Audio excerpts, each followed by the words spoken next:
They said great, paved the way, changed the rain, released the pain, least you sane, getting paid, trend setting, brighter days, doper rap, tighter sets, high and deadly, I'm a fighter jet, journey. What's really good, ladies and gentlemen? Muffins Martinez looks like he's trying to be the offensive lineman for the Tennessee Titans out here. He's looking sharp, got the sides up on his baseball tip. I had to talk to him like that because unfortunately Rob K was physically assaulted by, I think it was Manders. Was it what you were saying? Manders! Yes, it was the one called Manders. So, hit me from Rob, behind in the toilet. Before we go into the death of the calling, can you give us a quick what happened? And we see you with the neck brace.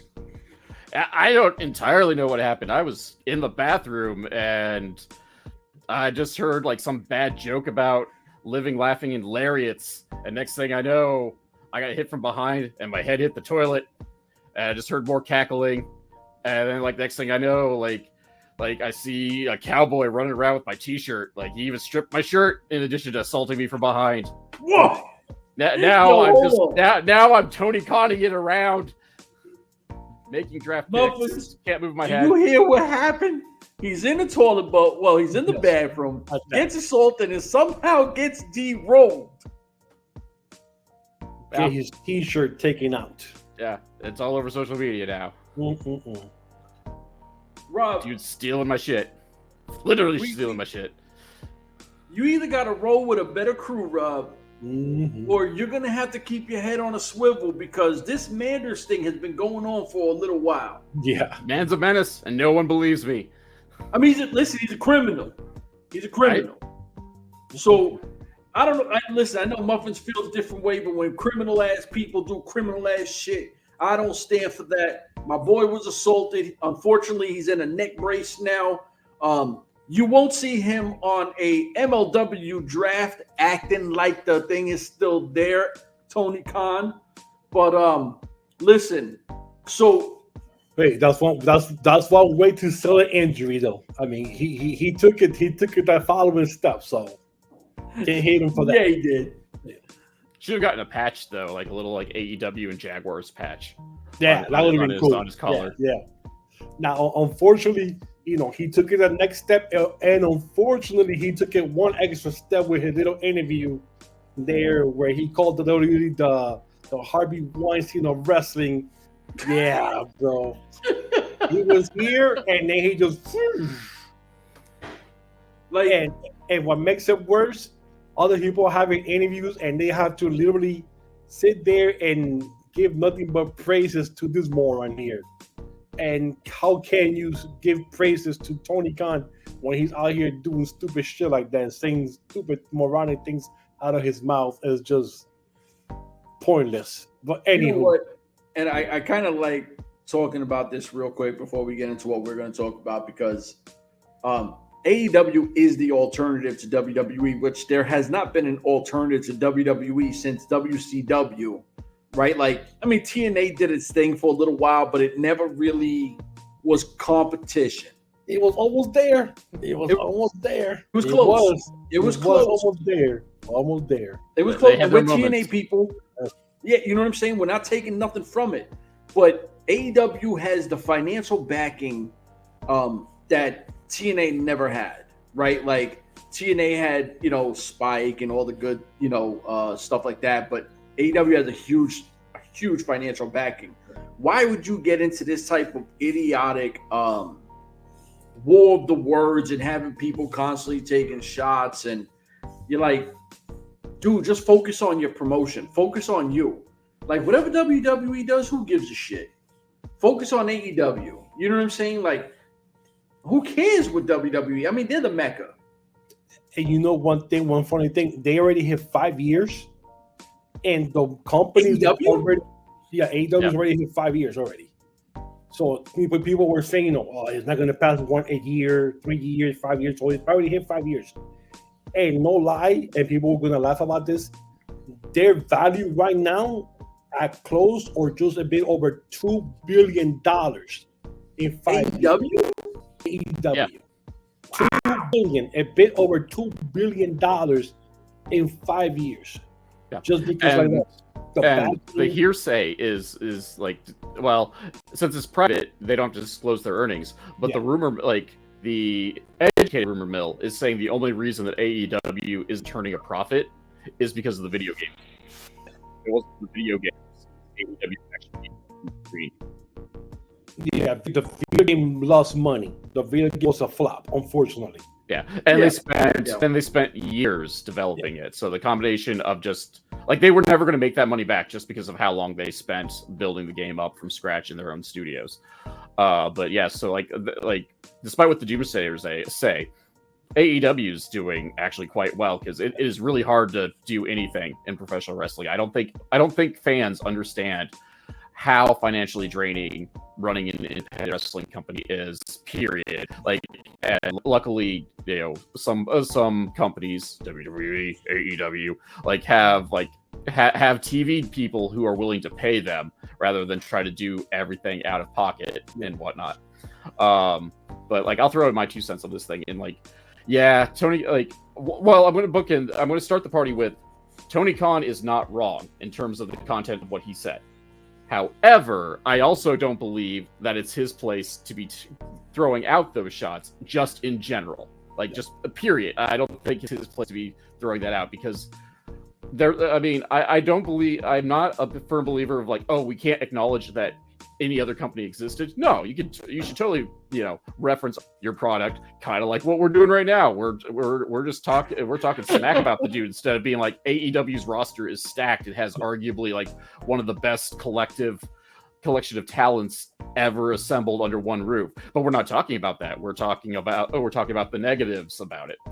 And then like, you know, so and then it's going to bring all of the trolls out of the woodwork to, you know, doom talk about AEW and how it's Bush League and how it's not an alternative, and then live in their own delusional world how it's also not making money and not drawing in ratings, and it's going to go in the toilet like within the next 6 months, which is what they've been saying for the last 5 years. Yeah, so like on that front, like Tony kind of like, regardless of how correct he is, which also I'm going to throw out there that you shouldn't be taking pot shots about sexual assault until you clean out your roster too. Just FYI. You know, on that note, we want to keep going on that. Well, I wanted to say that, you know, 5 years, over $2 billion already, you know, they estimated. Last year, they made over $300 million on Gates money and stuff. Their shows might suck. You know, Wednesday Dynamite, you know, is pretty good or whatever. Then you have Rampage, which usually sucks. Collision, But, like Rob K said, the talent that they have under that roster, and when they make those pay-per-views every 4 months, dude, that's what anybody talks about is the shows after it happens, because it's always the best show of the year when it comes to the specific shows. They give you everything in one show. They just can't translate it into the TV shows.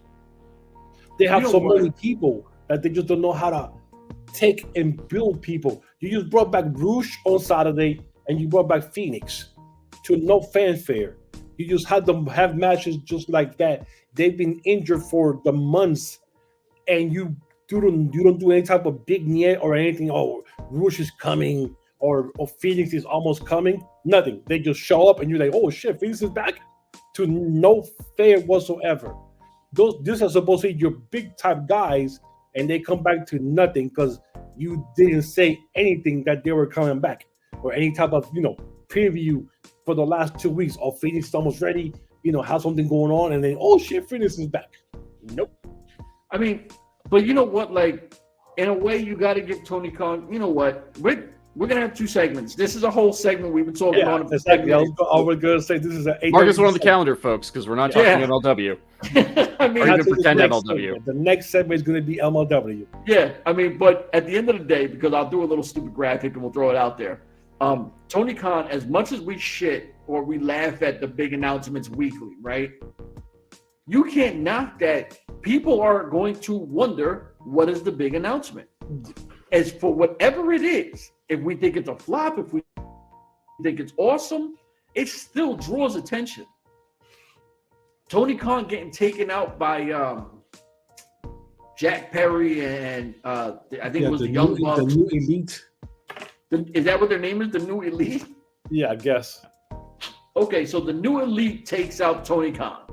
Right now, definitely wasn't the greatest acting job we've ever seen. But I mean, I put it on par with Rob K's beating on Saturday, so. But listen, he goes on the draft. He's wearing the neck brace. I'm a big football, basketball guy.